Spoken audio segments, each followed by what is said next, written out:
righty. Happy New Year. This is the Del Norte Local Transportation Commission. I'm going to call this meeting to order. At this time, please call the roll.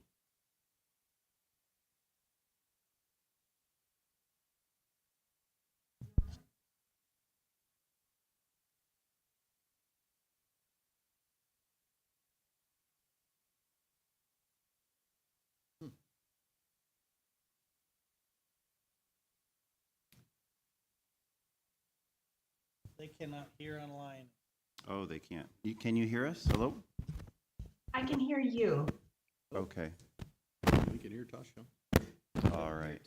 Here, Nora, can you do the roll call? Yeah, I can hear you now. Okay. Ray Altman, Here. Joey Burgess, Is that me? Oh, yeah. I'm here. I couldn't hear it. Jason Greeno, I am here. Thank you. Chris Howard, Here. Darren Short, I'm here. and then do we have Candace Tinkler? No, the other city member is Steve Shamlin. Okay, Here. got it. And he's here. And then, okay, perfect, thank you. And then Tatiana Ostrand, Here. perfect. And All then right. Tamara Layton. With that, let's all stand and pledge allegiance to the flag of our great nation. Ready and begin. I pledge allegiance to the flag of the United States of America and to the republic for which it stands, one nation under God, indivisible, with liberty and justice for all.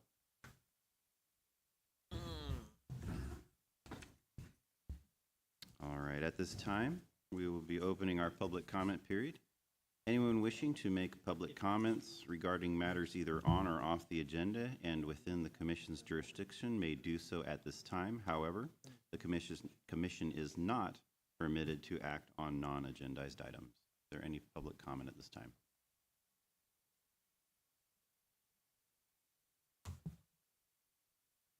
Hey, excuse me, just one moment. Is someone going to hit that mic for us? Awesome, thank you. Hi, I'm Michelle Carrillo. I live on Fred Haight Drive in Smith River. And I'm coming to you with an issue that our family's been experiencing. Really, the first time we made public comment about this was back in 2022 around speed limit safety on Fred Haight Drive. For many of you who drive that road know it. We have a lot of not only farm activity, I own a small farm. We have our kids who walk to school. I walk my kids to school when the weather's nice.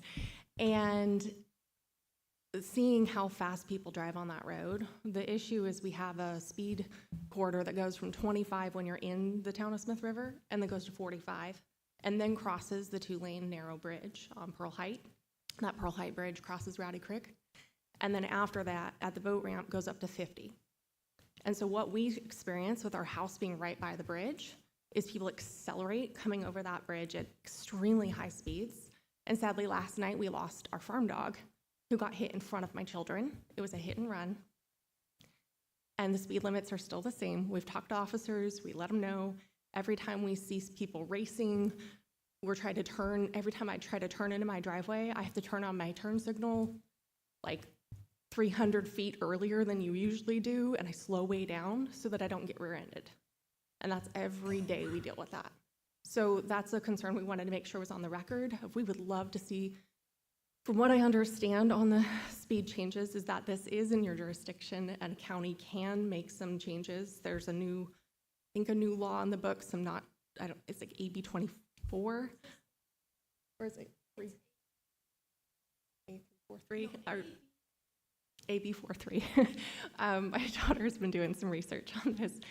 Just basically saying that instead of following the 85% rule for when people are speeding, and then that sets the speed limit, that there's a new law that actually protects rural communities in particular and the safety of pedestrians, that it doesn't automatically, if people drive 60 miles an hour, that it doesn't end up being, we end up with speeds going up instead of coming down. And that's really what we want to see, is these speeds lowered. Talked to a lot of our family members. I mean, we were at a PTSO meeting last night. This is something parents are really would love to see this be a more walkable route. And then the second area of concern in Smith River area is on Highway 101. And so that section in front of the casino, we've, from the casino to the administrative building, especially with the new Head Start going in and more classrooms, you have, I mean, in essence, a school zone. It's not called a school zone, but you've got preschoolers. And then you've got people crosswalk, you've got the health clinic across from the casino, transit on one side, people going back and forth every day. And yet we are not finding ways to reduce that and really make that safe. And so those are my two concerns. Would really love to work together with you all, whatever we can do to make this safe, because I really, you know, we had a dear friend, she brought her brother back to life on that crosswalk. So this isn't an issue of like, if it would happen, it has happened. And I'd like to avoid going to somebody else's funeral or having to bury another dog before we fix this. So thank you.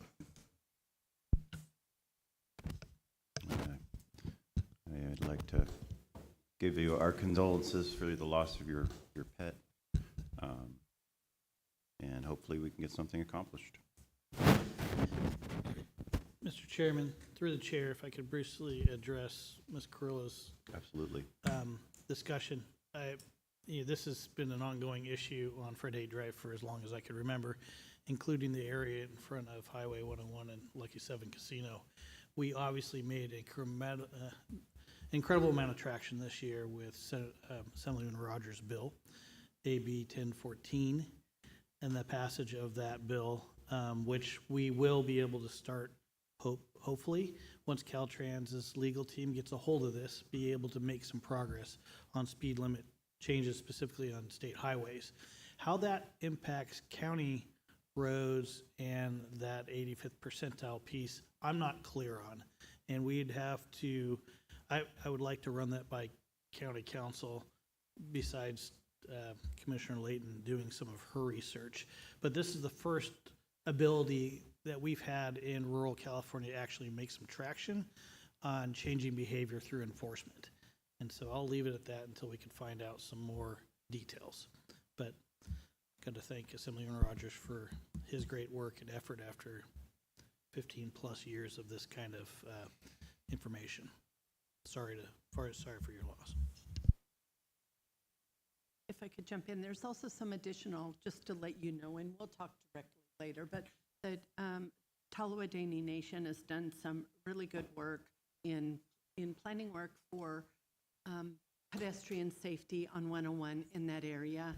They have a completed planning document that I believe is posted to my website. I'll check on that. It's not my document, so sometimes that's a little, I don't know if it's posted or not, but I do have it on my computer if it's not posted that I can share with the commission, so all of you are informed about that work, and of course I'll share that with you also. But yeah, there are a lot of people who are very concerned, and then I'll also help get connected with the county and how, you know, in addition to Chris's efforts, but you did come to the right place. Yeah. All right. Are there any further public comment? I just want to, sorry. Hi, my name's Annalise Carrillo. I just wanted to add on to my mom. Since I walk there and I've been walking my brother there and just, oh my gosh, I've seen people speed by. My brother's almost gotten ran over. I've almost been ran over in my own driveway because someone backed into me and I had to run into a bush to get out of their way because they didn't understand that they're speeding, and they sped into our driveway, sped out. And my dog last night just got hit and run, like she said. But I just wanted to make it clear that this is not just something that is like, it can slowly be fixed with like, oh, there's multiple people who speed, so we're gonna add, you know, because there's this thing called the 85 percentile thing where if 85% of the people are above 60 miles an hour, that you can get the speed to go up, and I don't want that to happen. I want it to go down, and I want to make sure that's actually clear that it needs to go down, not up. And it's like, yeah. Thank you. All right. Thank you so much Mr. for your Chair. public comment. Mr. Chair, if I could. Absolutely. You did a great job making your point, and I wanted to clarify that 85 percentile rule is exactly what AB 1014 was all about, is that now we're not held to that county leadership can chime in and make small adjustments. We can't go too far, but I think we were given 5 or 10 miles an hour with AB 1014, a little more up to 12. So this was primarily through Supervisor Howard here sharing some testimony at the legislator on the state legislator. So yeah, as Tamara said, you came to the right place, and you got a few more small hoops to jump through, but we're definitely listening to you, and we'll work toward getting that done. Thank you. Please. My name's Robert Creel, and so I'm on Lisa's papa. I noticed that when you come, I guess it would be northbound more or less, there's a sign that says congested area. But when you leave town, there's no such warnings that I've noticed. So maybe just without changing the speed limit, or while we're waiting to do that, we could put another set of caution signs up, and I don't know if that requires any special laws, because it's, yes, you can speed up to 45 miles here, but it's congested because there's a lot more homes in that particular stretch than there used to be. Well, you've been here, so you know.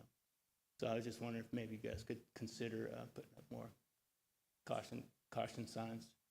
If that would be. Thank you. All right. Thank you for your public comments. And hopefully we can come to a resolution to this pretty soon. All right.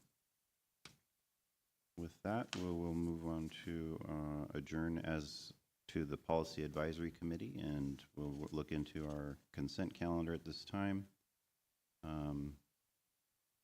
Items are considered routine in nature and are voted on in one motion. We have our minutes from our November 4th meeting from 2025. We have a resolution for 2026-1, contributing $126 for statewide local streets and roads needs assessment, as well as accepting the 2025 fiscal audit. Do we have any items that anyone would like to pull from our consent agenda? I don't need to pull them, but there is a couple of corrections. Minor correction in the minutes is that Candace is listed twice. No big deal. But the $126 that is listed on the agenda, if I'm reading it right, it says $176 on the resolution. Oh, I could have had a typo. So which one is the resolution correct, or is the? I don't know. So anyway, those are the only two. Well, let's items. adopt it at the 176, the higher amount that's on the resolution. I'm thinking that that's probably right, but we're not going to contribute more money than has been requested. So, I mean, we're talking about $126 or Right. $76. It's a $50.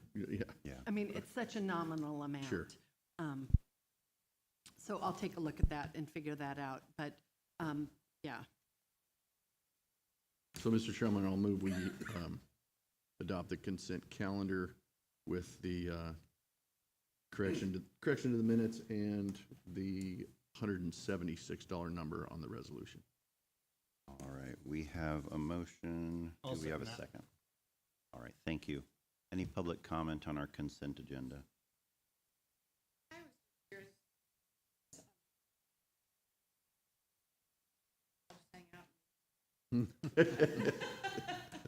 All We right. like you here, Candace. With that, can we pull the vote, please?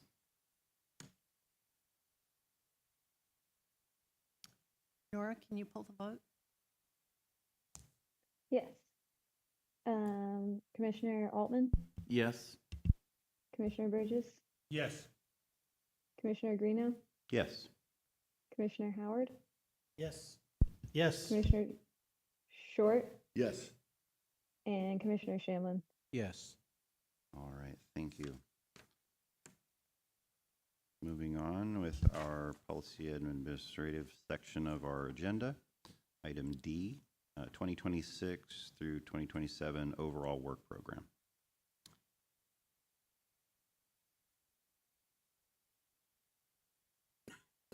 The overall work program is the development of the scope of work of the Transportation Commission for the next fiscal year.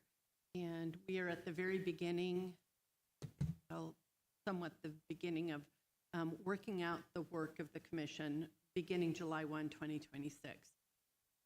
The process includes several steps along the way, and this is the first public step.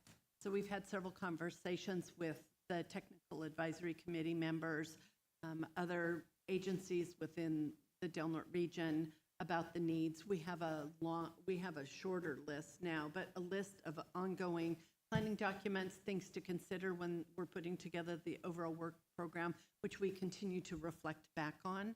And it's an ever-changing, ever-evolving list of work that's needed, some of it mandatory, some of it preferred. And the overall work program is a combination of mandatory and preferred work, given the funding that we have. We have more funding this year than we are used to having because the RTPAs, the Regional Transportation Planning Agencies across the state in rural regions, have an increase of funding for the first time in 10 years. 8 years, 10 years, something.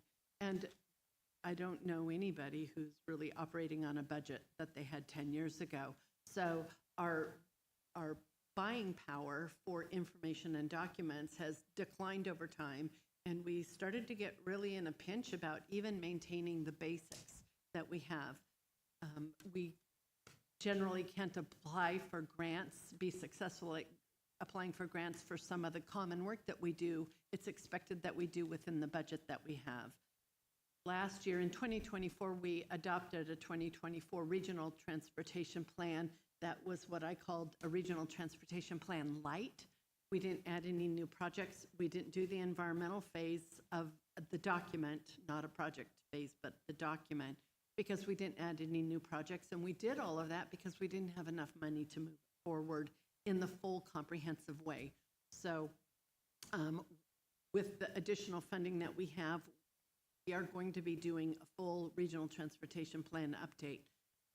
And we'll get to that in a minute, but since I'm on that topic, that's the regional transportation plan really guides the work of the Transportation Commission.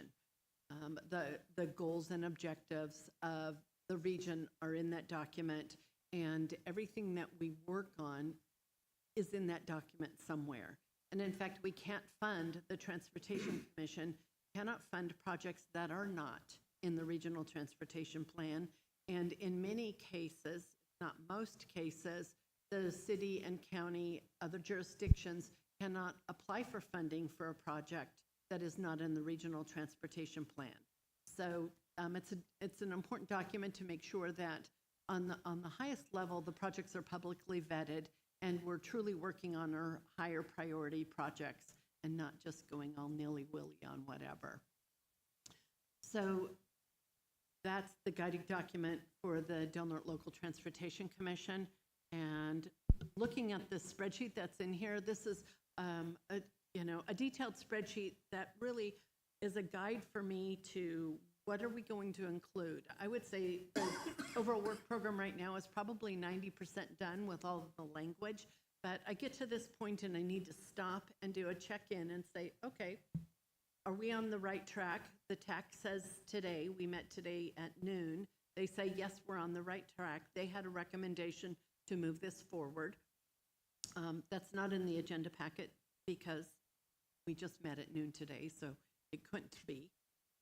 But we went through it in detail, the overall work program today, and that was the TAC members' recommendation also. So, they're really, for staff, they're my, guide rails for what we're doing. They know the needs of their agency and of the region overall, and that's what we use as that's what I use as a guidance for the highest priority work needed. So on work element A, the product one is the common work, the daily work of the Transportation Commission as it applies to the state highway policy, anything that's higher level, statewide meetings, safety, all of those things that happen just on an ongoing daily basis is under that regional transportation plan development. Product two is the economic and demographic profile. The profile is probably some of the most popular work that the Transportation Commission has been funding for as long as I can remember, quite a while. And then, I worked actually before I had this position with different agencies to pull together the funding. I think Tri-Agency funded it one year, whatever, a long time ago. This, the data book, I call it, for the Del Norte region. If anybody needs data that's not in the demographic profile and you want it from 20 years ago, I'm the person to call or to send anybody to. I probably have 20 years of data books on my computer right now. And every now and then I go back and look at what we were doing when and see that we really are making progress. The regional mapping is GIS data mapping, and we've been pushing at this for probably 5 years now. And this is a flexible work area that we traditionally add money to or pull money from, and we do as much GIS data mapping as we can in a year. But this is our area of the work program that has the most flexibility. Sometimes we have $50,000 in here. This year we have $17,000, but it's the area where I always have my eye on it to push additional money into. The work element B, the overall work program development, is what we're doing right now, and what I will continue to be doing and to do throughout the year. It includes quarterly reporting,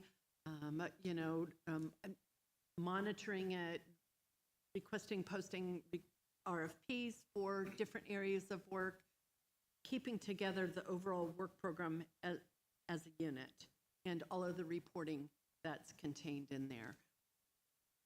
The commission right here, that's a typo. Somehow I have an error in my spreadsheet where it just says commission, but that's the public meetings, the commission meetings, the TAC meetings, all of the public interaction under work element C, the public participation and information dissemination. Somebody calls me after a meeting and says, hey, I need some information. Members of the public come to the meeting and say, we have this concern and we need some follow-up. My initial follow-up falls into this area, and then it may move into partnerships or into a safety area or whatever, but this is the area where I attribute my time to holding all the TAC, all the commission meetings, responding to questions from the members of the public, getting everything coordinated and moving forward for that work. The partnerships and planning agreements cover the areas of the Rural Counties Task Force, the North State Super Region, and any partnerships that we have with partner agencies within Del Norte County. So match funding for city planning grant that the city applied for is in this work element, and that's in the 52,000 area. There's a few things combined to get up to that number, but they're applying for a planning grant that is similar to the planning grant that the county has right now, but much smaller. But that's work of the city. The Transportation Commission would be providing the match funding for that and from our regional planning assistance funds. And that's a specific area of this work program that I wanted to pull out for you, that some of this funding goes to match funding for a potential city grant. If the city isn't a recipient of that grant, then the regional mapping is a likely area where some of those matching funds will go to. So it's an area where, you know, things are floating a little bit right now with that city grant application. We won't know for a couple of months if that grant will be awarded or not, and it may be something that we take care of, is most likely going to be taken care of when we do Amendment 1 in September or October. So we'll see some adjustment then having to do with if the city received its grant or not. And the website and crowdsource information is pretty obvious. The Transportation Improvement Program, or the TIP, is something that we do every other year. We did it a couple months ago and submitted the Regional Transportation Improvement Program.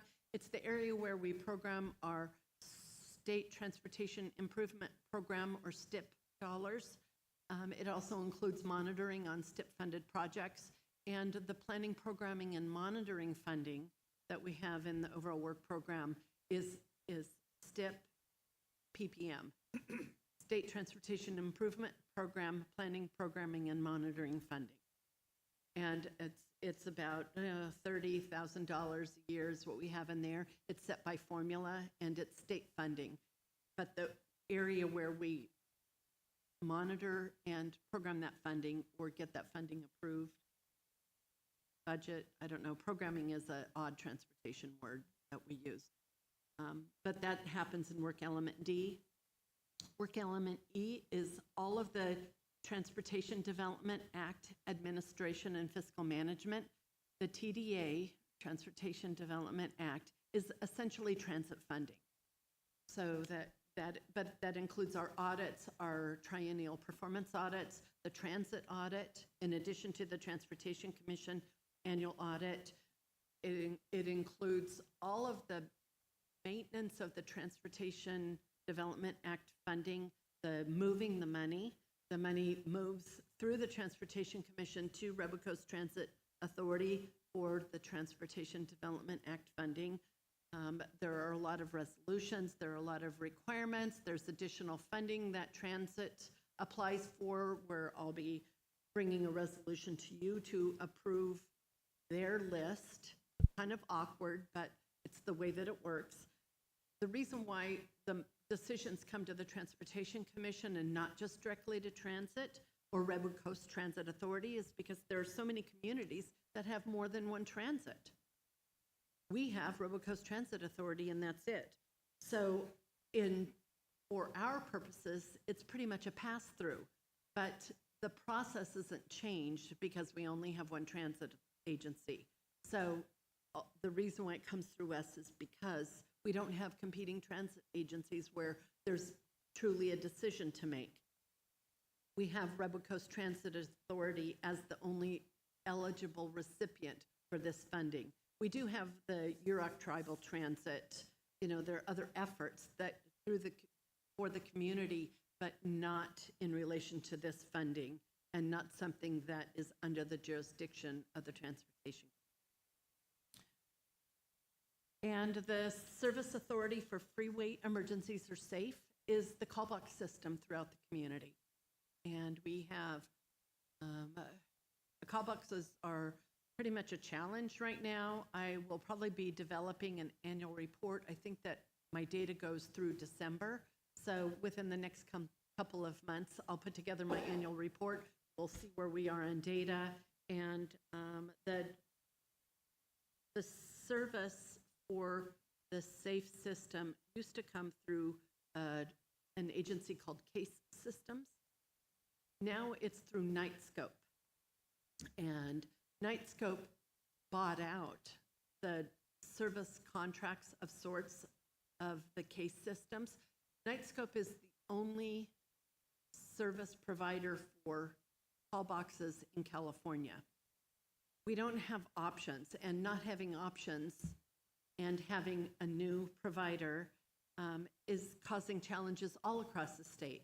The challenges that we have here in Del Norte are, you know, small in relation to some of the big challenges across the state with getting call boxes maintained in a timely way. In some ways, it's harder for us, but we have 21 call boxes, not 240, whatever. And there's some big call box systems. There is a lot of decommissioning of call boxes across the state. but we have about the highest per capita. It changes every year a little bit. It's usually Del Norte, Humboldt, sometimes Mendocino County has the highest per capita call box use in the state. We still need our system, but we also need a reliable system, a system that's working for people. Right now, we have the call box that's just on the other side of Dr. Fine Bridge is not working. And, it's like, okay, but getting it repaired, we just had a repair, team up here, and now we're doing it again. Now we have a call box that's not working. So it's a constant struggle. I'm aware of the challenges, but I don't have a solution for it. The funding that we use for the SAFE system comes through the DMV, through vehicle registration, and it's very specifically created for this only. So there aren't different uses for that funding that are viable for our region. So that's how the SAFE system and the SAFE funds comes through us. Tiny, tiny portion of registration. Our SAFE funding annually is about, I'm going to guess here, but about $25,000 to keep that system up and running and repaired. That includes all of the it's self-service, so that includes all of the self-service bills that we pay for that. And then the carbon reduction program funding, we talked about this in detail throughout the last year. The carbon reduction program is a program that could be used for construction or planning or anywhere in between, and the Transportation Commission opted to use that funding for planning purposes last year because the funding is such a minimal amount that to federalize that money, especially within the time limits that we had, was unrealistic expectation for such a small amount of money. So we opted, the Transportation Commission, you all decided to use it for planning, and this is the work of the carbon reduction planning. So we're working on the active transportation plan right now, and that effort will go through December 2026. The transit facility development plan is the transit component of that. We will start that work on July 1, posting an RFP, and that work, the transit facilities development plan, takes a look at all the transit stops, all of the amenities that are in the transit stops, and helps determine what is needed. That work will be, probably with the leadership or co-leadership with Joe Rye and I, who has a similar position with Robocoast Transit Authority. So that's a partnership work that Joe Rye and I will be working on together.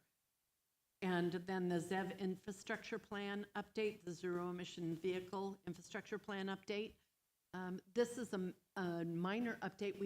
We completed this document probably 4 or 5 years ago, but taking a look at the parameters of the carbon reduction planning, I thought it would be a good idea to brush that document off, not let it get too old, and take another look at it. But it's not a big effort for the Transportation Commission, not like the active transportation plan or the transit facility development plan.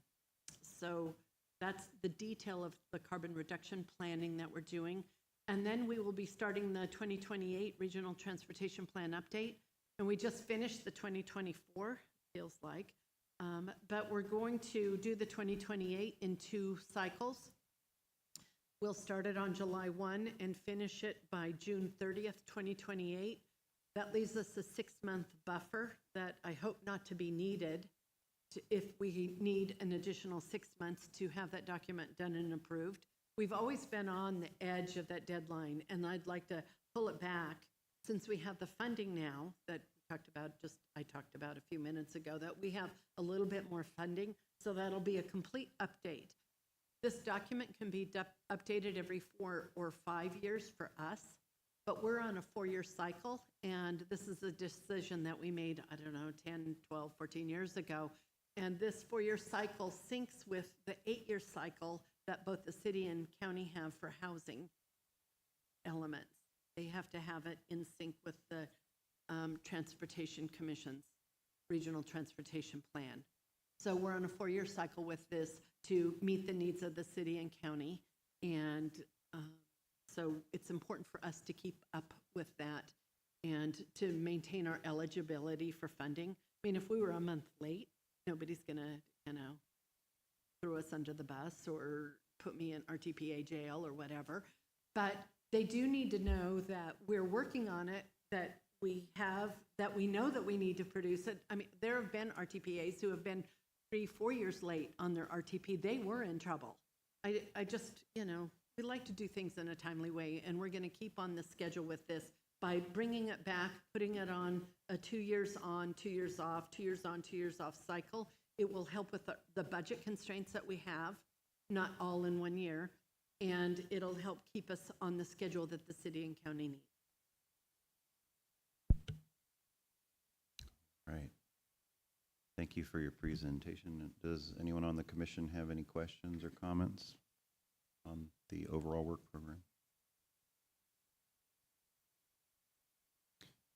I have one question. What created the situation where we have an increase in funding, and do you anticipate in future years that may continue?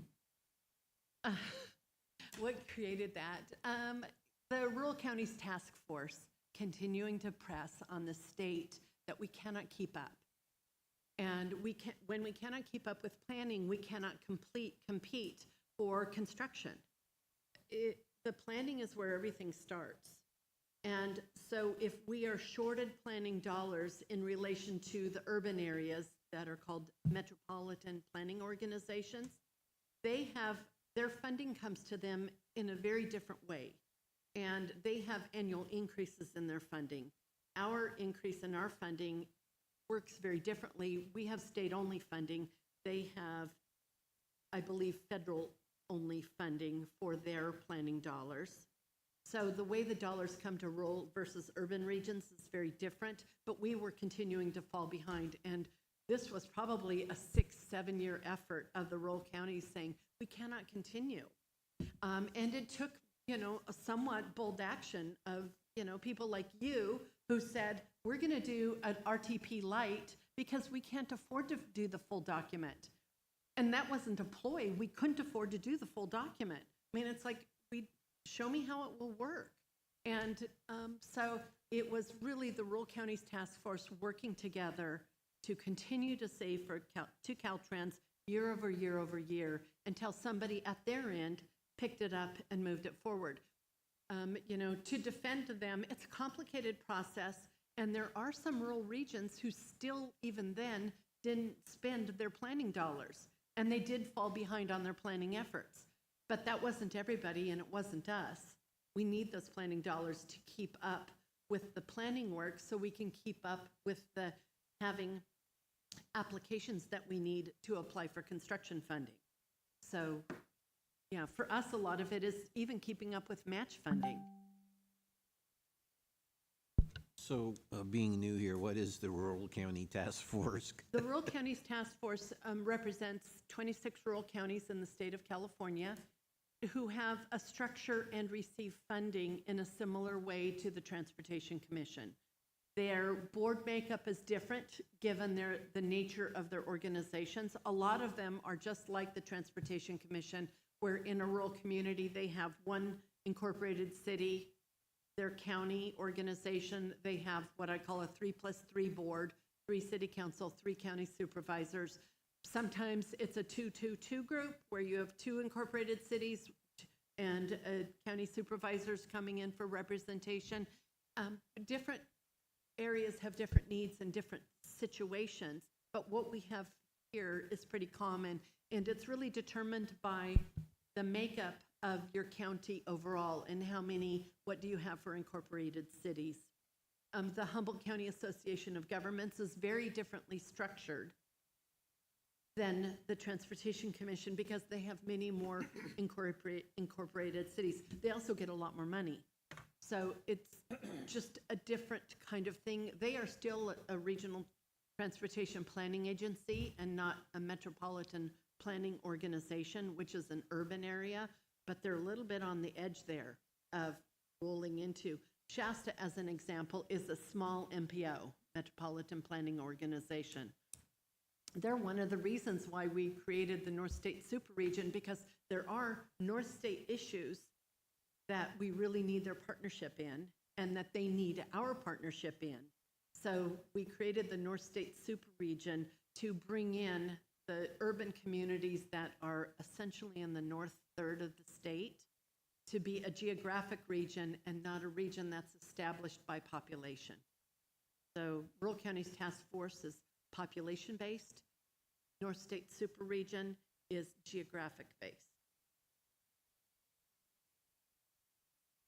The Rural Counties Task Force reports directly to the California Transportation Commission in the same way that we have, the MPOs can report to the Transportation Commission, but we are a group that's recognized by the California Transportation Commission. We report directly to them, and they acknowledge that our needs are different in rural California than they are in urban California. All right, thank you. At this time, I guess I'll open this up for public comment on this. Is there any public comment on the overall work program at this time? Anything, Candace? No? All right, seeing no public comment, we'll bring it back to the commission. Do we have consensus of the commission to have the director for staff to develop the overall work program based on draft work elements, spreadsheets, and information presented? All righty. Do you need anything else from us on this? All right. Well, thank you for your work on this so far, and we look forward to seeing the final draft of this. With that, we'll move on to our discussion items. We have our US 199 and SR 197 safety update. Can we step back? Oh, yes. Can we do it all in favor? Oh. Just for the meeting process? Okay. All in favor of the overall work program? Aye. Aye. Aye. Thank you. Okay. Yeah, because I didn't hear everybody. I wanted people to say no if they meant it. No problem. Thank you. And now the update. So the 197, 199 safety updates, the STA access projects are moving forward. We are working on the Hayuchi Challenge through the work element G that we just reviewed, the active transportation plan, and we're going to be doing a small community plan for the community of Hayuchi. We have a new safety lead within Caltrans, and Chris and I actually had a meeting with him on maybe the day before his first day, I'm not sure. But we also have met with some concerned community members in the Washington Flat area, talking about the noise. They have noise concerns for the rumble strips that are on US 199 in the just up the creek that comes in that canyon from the Highway 199 area. So we are working with that community on that.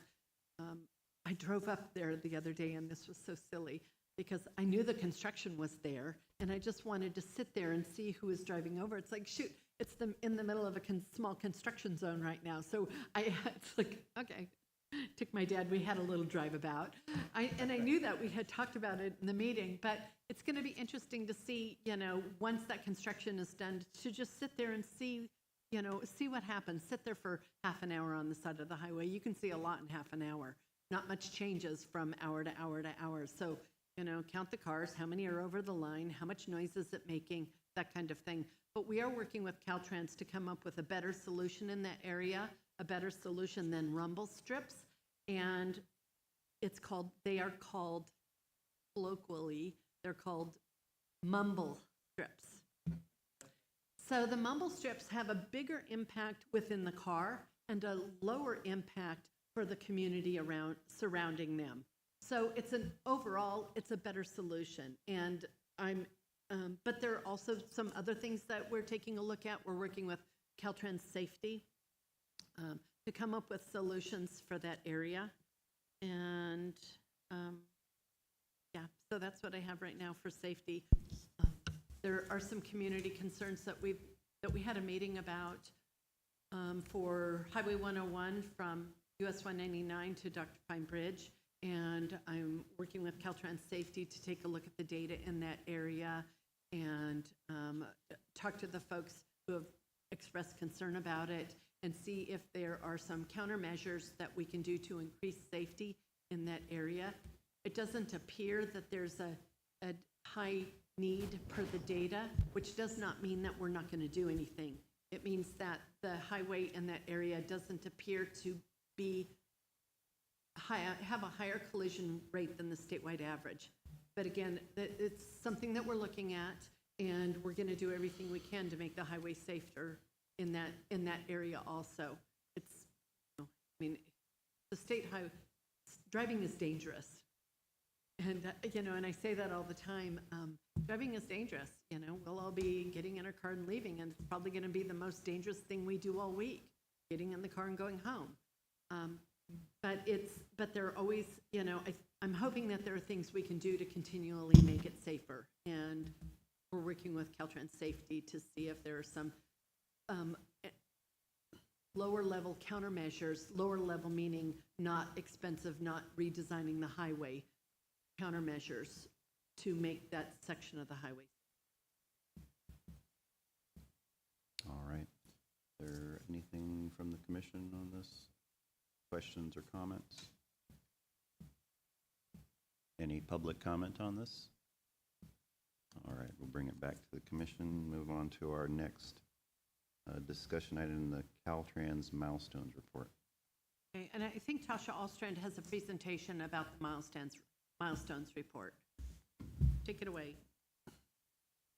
I do. Yeah, I have a few updates. Should I plan to give them all at once, moving into the PAC reports, or do you have a preferred? Sure. Okay. By all means. Thank you. All right, so an updated milestone report that contains a list of Caltrans projects was shared with you a few weeks ago. The state budget shortfalls have required us to move project funding out to different fiscal years. So you'll see some of that reflected in the schedules in the milestone report. And then the most current proposed 2026 shop list is available on our website if there's interest in some of those scheduling details. But I wanted to share my screen and walk through some of these new features. Are you seeing that?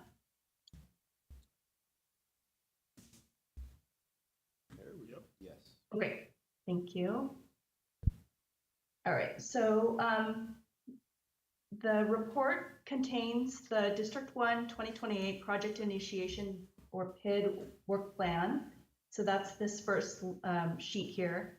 And then the milestone report is here, and then the map on the last page indicating all of those projects. So you've seen this report before, but what is new is this District 1 Project Communication Form link, which is a link that is available to you as commissioners and official TAC members. So you would be able to click on this link right here, and it would take you to this form. And basically, you would use this form if you wanted to become more involved in Caltrans projects that is listed in that milestone package. So you would find the project number, and I'm going to toggle back to this sheet here, and that's that project number that is right here. And it's also going to ask for the nickname. So while we're here, I'll just show you here. This is the nickname. And so you would put in the project number and the nickname. And then right here, it asks how much your agency would like to be involved in this project. And you would drop down, and there's 4 different levels of involvement that you can indicate to us. So receive project information, provide input on project documents at key milestones, engage regularly in conversation with the project development team or PDT, or be heavily involved in project details and decision making. You could also indicate whether or not you would like to have a presentation of that project at a future commission meeting. And so we would be working with Tamara to coordinate that if she feels that it's appropriate or, you know, a consensus or a regionally significant project that would make sense to have a presentation about at a future meeting. And some of these are optional. The asterisk indicates that it's mandatory. But sometimes there are stakeholders that you know about that we might not. So we ask if there are stakeholders that you recommend that we engage with on the project. What's important about this, and it could be an opportunity to indicate that, you know, the county, for example, has an overlapping project that they're working on, or tribal concerns, or, you know, anything other than that, or other comments. And then you would put in your information here, and then we would be following up with you within 2 weeks, you know, that you submit this form. And I just want to also point out that you would be submitting one form for each project that you would be interested in getting information on. So I'll pause here for any questions. Oh, wait, one quickly. This is a pilot. We are piloting this. It's new just to District 1. It's not something that's statewide, and it's just really to, you know, be a better partner and be more transparent about our projects. So are there any questions about that or how it might work? Any questions? All right. Nope, no questions. Okay, I just have a few other updates. The Sustainable Transportation Planning Grant Program, this is the program that Tamara indicated the City of Crescent City applied for. We had a total of 6 applications from applicants in all 4 counties this cycle, and award announcements will be in mid to late May 2026. Some general funding opportunities. The BUILD program, it's previously RAISE or TIGER, is open now and closes February 25th. Eligible project types are broad and include planning or construction of transportation projects to improve safety, mobility, community connectivity, economy, tourism, partnership, and innovation, to name a few. If the agency is looking for a letter of support from Caltrans, we encourage you to reach out to Scott Ellsmore as soon as possible. We are moving into year 2 on the development of the district transit plans. In the next couple of months, we're going to be outlining the draft plans, discussing the approach for phase 2 of engagement, and developing draft existing conditions. And we're still aiming for October 2026 for a draft report. We are in the process of developing the corridor management plan for US 101. These are high-level long-term goals for routes, and the stakeholder consultation will be beginning in March. Public outreach in April, and a final draft due in June 2026. And then I'm going to share my screen again to go over the Del Norte 101 California Entry Monument. This shows the current sign style. The results of the public survey. So the monument is most strongly for tourists and travelers. So you can see this is, you know, who completed the survey. The bear and the elk designs were the top choices. Bear and the elk. So this is the rendering of the monument that is proposed for the entry of US 199. The colorings will be adjusted you know, once the final design comes out, but the bears are 3-dimensional. And here is the rendering of the US 101 entry monument. Also, same thing, colors will adjust slightly. The 101 monument with the 3 salmon that will surround it, down on the bottom there, the colors will be adjusted in production. And so we're just waiting for the production of the monuments, and we expect to be installed late winter or early spring. And that's all I have today. Painted right now. All right. Well, not Thank that you. one. The one from 199 is. So any comments or questions on the milestones report? All right, we'll bring it back. Thank you, Tasha, for your update.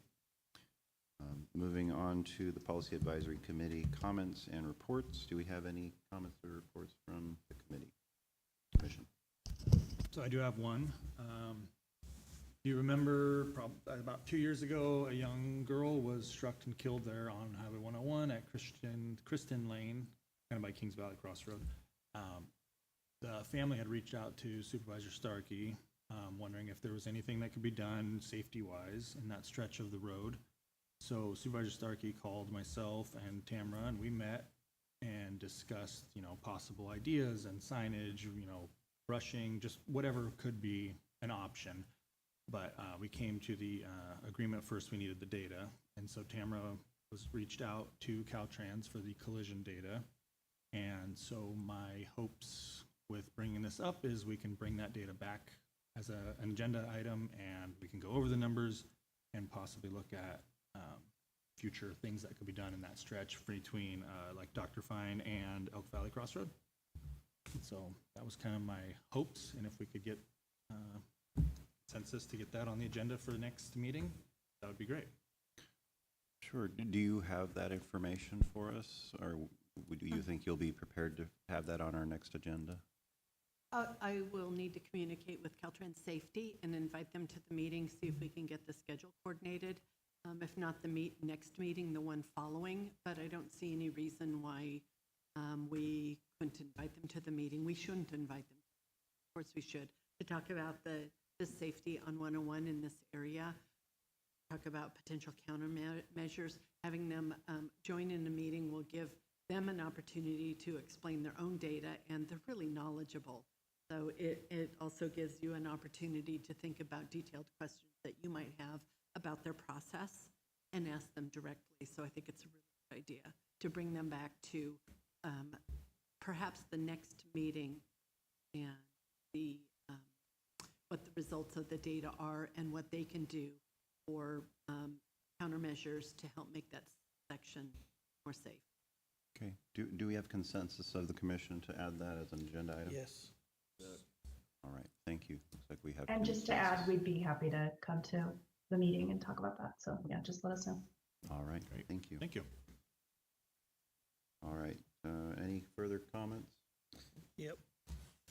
I'll just add that Caltrans has gone above and beyond to really try to key staff energy up here in Del Norte for the last several years, and we've got the culmination of many projects hitting the pavement for construction here this spring. I've asked Caltrans staff to present to the County Board of Supervisors to better inform the community of some of these projects, because they are going to impact our travel day, whether we're going up Highway 101 or Highway 199. So we're hoping to coordinate that schedule for late January, as many of these will hit the construction phase this spring. So trying to get the word out, but stay tuned. Any further comments? Nope. All right. With that, we will move on to our action phase of our agenda. We will adjourn as the Policy Advisory Committee and reconvene as the Del Norte Local Transportation Commission, and by poll vote approve and adopt the actions taken by the Policy Advisory Committee in the items list above. Move to approve as stated by the chairman. Second. Motion and a second. Do we have any public comment on this? Seeing no public comment, we will come back to the commission for a vote. Ray Altman, Yes. Burgess, Yes. Commissioner Greeno, Yes. Commissioner Howard, Yes. Commissioner Short, Yes. Commissioner Shamlin. Yes. All right. Thank you. Do you have anything further for us, Director? All right. Thank you. With that, we will adjourn until our next regularly scheduled meeting on Tuesday, February 6th at 3 p.m. Chair, that should be February 3rd. Oh, yeah. February 3rd then. February 3rd. I got the month changed. Thank you. Have a good day. And we probably won't need to meet that soon. Just like always, I'm not going to cancel a meeting now or in a month from now. But, given all steps that need to be taken with the overall work program. Our next meeting will likely be moving forward the overall work program and what else, ever else comes up. But there's a lot of steps that need to happen now. For me with the TAC, but also with Caltrans, move that document forward. So we'll see where we are. I'll send it, if I cancel, I'll send the cancellation by email.